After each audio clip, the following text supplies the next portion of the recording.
No último volume, Rudels teve que acompanhar Zanoba para o reino de Chirone para impedir que ele morresse. O problema foi que essa missão acabou resultando em um completo fracasso, e além de não conseguir impedir a morte de Pax, a falha de Rudels também arruinou por completo o plano de Orsted de matar Hitogami. Ele praticamente quase arruinou esse loop que tinha tudo para dar certo. Mas, nesse volume, ele não terá descanso, pois além de ter que encontrar a sua avó, que não é uma pessoa muito simpática, ele também terá sua mãe sequestrada. Será que isso é um plano de Hitogami? Bom, nós vamos ver nesse vídeo. Só antes de começar o resumo, só quero pedir para vocês não esquecerem de dar o like, hypar o vídeo e, se possível, doar qualquer valor que for bom para vocês usando o Valeu Demais. Porque isso vai me ajudar bastante, cara, e eu sinto que meu trabalho vai ser realmente recompensado. Mas, chega de enrolação e bora começar esse resumo. Um mês havia se passado desde os eventos no reino de Chirone. O inverno estava quase no fim e a primavera chegando. E no último mês, Rudels tem se dedicado a elaborar um plano detalhado com Orsted para reunir aliados para a futura guerra contra Laplace daqui a 80 anos. Para isso, eles estabeleceram uma abordagem em 3 frentes. O primeiro objetivo era montar uma agência de inteligência para coletar informações. Para isso, Rudels usou o bando mercenário que Aisha, Rhynia e Purserna estavam no comando. O segundo objetivo era atrair autoridades e futuros líderes. E o terceiro objetivo era reunir guerreiros para o combate. Rudels começou se focando no primeiro e segundo objetivo. E a primeira pessoa que ele pensou que poderia entrar oficialmente ao exército de Orsted era Cliff, já que se ele o tornasse um aliado, eles poderiam formar laços com a igreja de Miles, e como o país de Miles era poderoso, ele seria uma ajuda mais que bem-vinda. Porém, Cliff revela que recebeu uma carta de seu avô em Miles, que expressava preocupação com seu neto e também o avisava de que ele deveria se preparar para enfrentar conflitos dentro da ordem religiosa de Miles, caso decidisse voltar para casa. Aí acontece que o objetivo de Cliff ao se matricular na academia era se formar e voltar para casa preparado para lidar com as intrigas dentro da ordem religiosa. Mas agora, ele tinha uma esposa e um filho. E por conta da religião de Miles ter alguns problemas com elfos, ele não acreditava que poderia manter sua família segura. Por isso, ele estava em dúvida do que fazer. Ao escutar sobre a situação de seu amigo, Rudels ofereceu a Cliff a proposta de se juntar à facção de Orsted. E se aproveitando disso, ele poderia ter a ajuda deles para proteger sua família. Mas ele teria que se preparar para daqui a 80 anos enfrentar Laplace. Cliff, que já estava em conflito, acabou ficando ainda mais indeciso do que já estava. Foi exatamente por isso que ele pediu para Rudels pelo menos esperar até a sua formatura. Até lá, ele já teria decidido sua resposta. Antes da formatura, Cliff acabou ajudando Norne a resolver um problema com um fantasma, e depois de perguntar o que ela pretendia fazer depois de se formar, Cliff acabou chegando a uma conclusão do que poderia fazer. Quando ele se reencontrou com Rudels em sua formatura,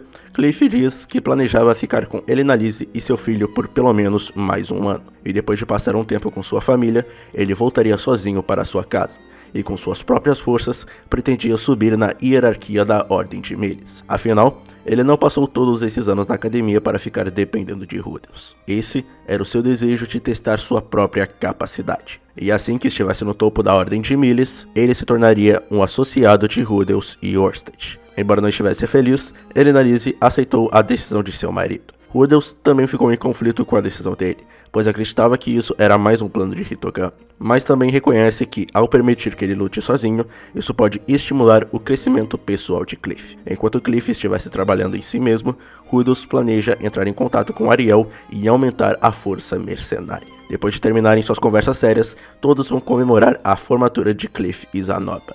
Um ano depois, foi a vez de Rudels de se formar, e depois de passar por aquele evento que já estava sendo bem repetitivo, ele vai junto de sua família e amigos para comemorar a festa de despedida de Cliff. O futuro Papa planejava partir sozinho para Miles para subir na hierarquia por conta própria, e depois de se tornar o diretor executivo, ele planeja retornar para buscar sua esposa e filho. Após a festa, Elenalise acaba chamando Rudels e diz que por mais que acreditasse que Cliff poderia se cuidar, ela ainda assim não poderia não ficar preocupada com seu marido. Ela tinha fé nele, mas também não era cética. Por causa dessa preocupação, ela pediu a ajuda de Rudels para pelo menos dar uma pequena ajuda a ele. E depois de pensar e decidir apenas dar um empurrãozinho ao seu amigo, Rudels acaba aceitando esse pedido de Elenalise. Ao voltar para casa, Rudels se encontra com Aisha, Norne e Lilia, que não estavam com expressões boas. O motivo foi uma carta que eles receberam que era de Claire Latreia. a mãe de Zenith. Na carta, Claire estava ordenando que Rudolph levasse Zenith para Miles, assim como Norne e Aisha. As irmãs, ao saberem que iriam juntas, logo tentaram arranjar desculpas para não ir, com apenas Norne tendo sucesso, já que ela atualmente era a presidente do conselho estudantil. Só pela reação delas, Rudolph já pôde imaginar que sua avó não era muito simpática. Por isso, ele já estava começando a se preparar mentalmente para não perder a paciência. O grupo que iria para Millie junto de Cliff seria Rudolph, Zenith, Aisha e Lily, já que o restante da família tinha suas obrigações. Sendo assim, essa era a primeira vez que Rudolph não teria uma de suas esposas do seu lado. O problema foi que antes que chegasse o dia para eles partirem, foi revelado que Sylphie estava mais uma vez grávida. E essa notícia acabou deixando Lilia completamente desesperada. Afinal, ela estaria fora e ninguém poderia cuidar de Sylphie e do bebê. Quando todos ficaram confusos sobre o que fazer, Zenith repentinamente começou a puxar a mão de Lilia até o ombro de Sylphie, como se dissesse para ela cuidar de Sylphie. Isso fez a empregada derramar algumas lágrimas, mas ela acabou aceitando as ordens de sua madame. Com isso, o grupo tinha diminuído para 4 pessoas, com Aisha estando encarregada de cuidar de Zenith, e para sua infelicidade, tendo que encontrar a sua avó. Então, depois de resolver o problema com a gravidez repentina e se reunirem com Cliff, o grupo partiu em direção a Miles. Mais uma vez, graças aos círculos de teletransporte, o grupo conseguiu chegar muito mais rápido do que deveria. Enquanto eles se dirigiam à casa de Cliff, Zenith começou a agir de um jeito estranho, tentando falar algo e apontando para uma direção. Ao olharem para onde ela estava apontando, eles acabaram vendo Giz, que estava passando ali por perto. Ao avistar conhecidos, Giz logo entra na carruagem que eles estavam sem se preocupar, e ficou bem feliz ao encontrá-los. Ele logo conta o que acabou acontecendo com ele depois dos eventos com a Hydra. Quando ele, Talrant, Vera e Shera chegaram no reino de Asura, eles trocaram as pedras mágicas por uma fortuna, e logo em seguida acabaram se separando. E sem perder tempo, Giz acabou perdendo toda a sua fortuna em apostas e acumulou uma dívida gigantesca. Ele só conseguiu sair dessa enrascada porque Talrant, vendo sua situação, vendeu manoplas mágicas que levaram toda a sua fortuna para serem produzidas, para pagar as dívidas de Giz. Então, falido, Giz viajou de volta para Miles e voltou às suas origens de aventureiro. Depois de contar sua história trágica, Giz percebeu que estavam se aproximando do distrito religioso, e por demônios não poderem entrar lá, ele logo pulou da carruagem e deu tchau para os seus amigos. Depois do conhecido ir embora, todos acabaram se hospedando na casa de Cliff. E no dia seguinte, Rudolph e Aisha foram se encontrar com sua avó junto de Zenith. Mal sabe o querido Rudolph o quanto sua paciência seria testada. Ao chegarem na Casa Látria, o trio foi recebido por diversos serviçais que deram boas-vindas a Zenith, que como sempre, não respondeu nada. Eles logo foram levados até uma sala onde precisaram esperar a mãe de Zenith chegar. E depois de muito tempo de espera, a avó de Rudolph finalmente tinha chegado junto de mais uma pessoa. Rudolph logo se levantou e cumprimentou a sua avó. Porém, a mulher passou direto por ele e foi em direção a Zenith. Claire Latria logo confirma que aquela era sua filha. E depois dela confirmar, o homem que estava acompanhando ela pegou a mão de Zenith. O Rudolph, vendo isso, perguntou o que estava acontecendo. E o homem que começou a examinar Zenith se apresentou como o médico pessoal de Claire. Porém, a pedido da própria, ele ficou encarregado de examinar Zenith. Tendo a explicação, Rudolph pensou que sua avó só tinha o ignorado por estar preocupada com a sua filha. Mas, interrompendo sua linha de pensamento, ele escuta Claire de repente gritando com Aisha, a repreendendo, dizendo que uma criada não fica sentada quando seu mestre estava de pé. A repreensão fez Aisha abaixar a cabeça apesar de estar à beira das lágrimas. O Rudolph tentou justificar, dizendo que tinha mandado ela se sentar, e que mesmo que ela estivesse usando roupas de empregada, ele achava inaceitável Claire tratá-la apenas como uma empregada. Mas Claire responde de que a pessoa se veste para a posição que merece,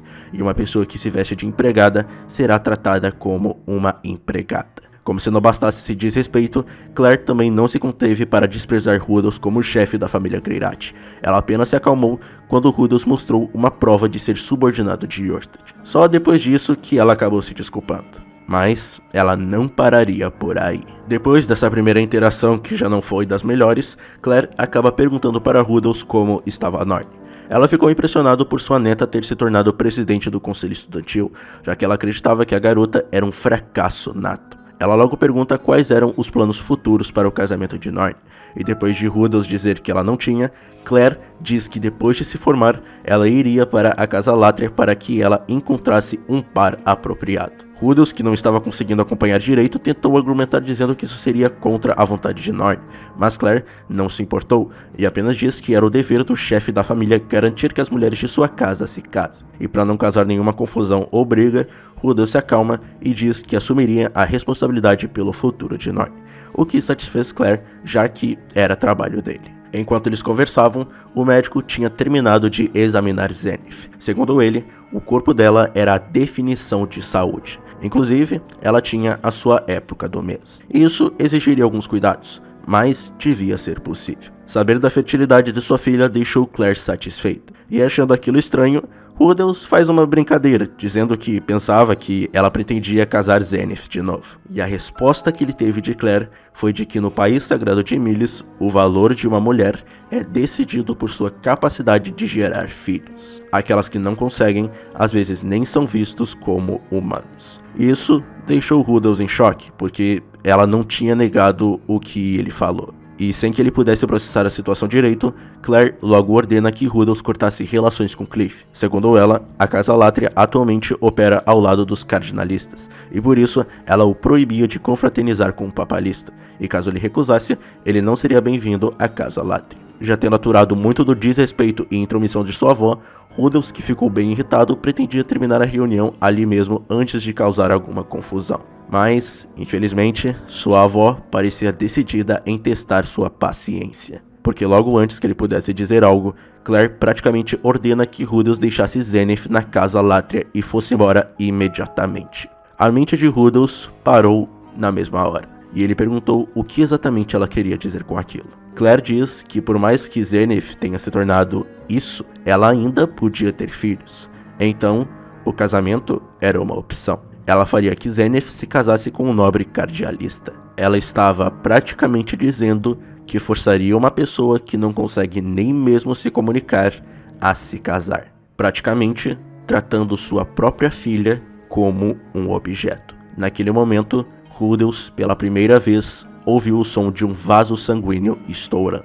Tudo o que ele lembra a partir dali é de perder completamente a paciência. Ele lançou diversos insultos a Claire, o que fez a própria arregalar os olhos. Depois de insultá-la, Rudolf puxa Zenith pela mão.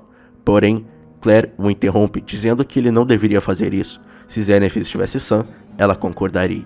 E escutar aquilo fez ele perder o controle de vez e preparar um feitiço. A essa altura, Claire já havia chamado os guardas, então Rudolf os mandou voando, e a última coisa que ele fez foi gritar que a Casa Latria estava morta para ele, e depois de declarar isso, ele saiu correndo. Bom, não preciso nem dizer que essa reunião de família foi um completo desastre, e Rudolf estava fervendo de ódio. Mesmo que ele tivesse se preparado mentalmente o máximo que pôde por meio dos comentários de suas irmãs, ele mesmo assim não suportou tamanho desrespeito e falta de humanidade de sua avó.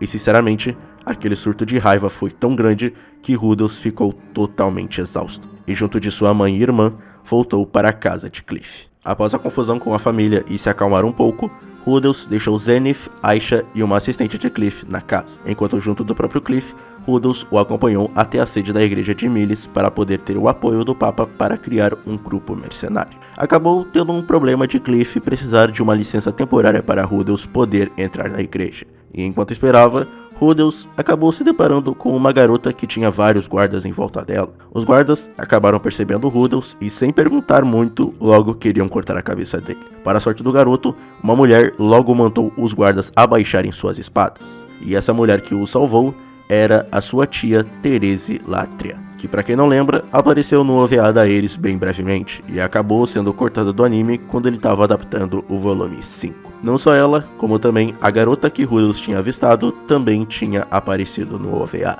Nesse momento, Rudolf não fazia ideia de qual era o nome da garota, já que os guardas sempre a chamavam de criança abençoada. Durante a conversa com a garota, Rudolf pergunta se ela já ouviu falar do nome Hitogami, e estranhamente, a garota diz que não, e acredita que nunca entrará em contato com ele.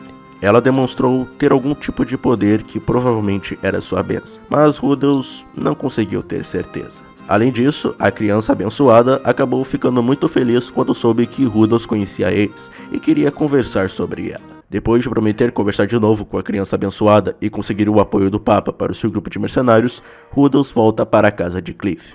E a primeira coisa que ele escuta é Aisha gritando com a assistente de Cliff. Como para ele, a sua irmã gritar era algo bem fora do normal, ele logo perguntou o que tinha acontecido. Segundo o assistente, quando Aisha saiu para fazer compras e ela cuidava de Zenith, ela de repente recebeu a visita de Giz, que se apresentou como amigo de Zenith, e disse que se sentia mal por sua amiga estar enfiada dentro de casa depois de finalmente voltar para sua cidade natal.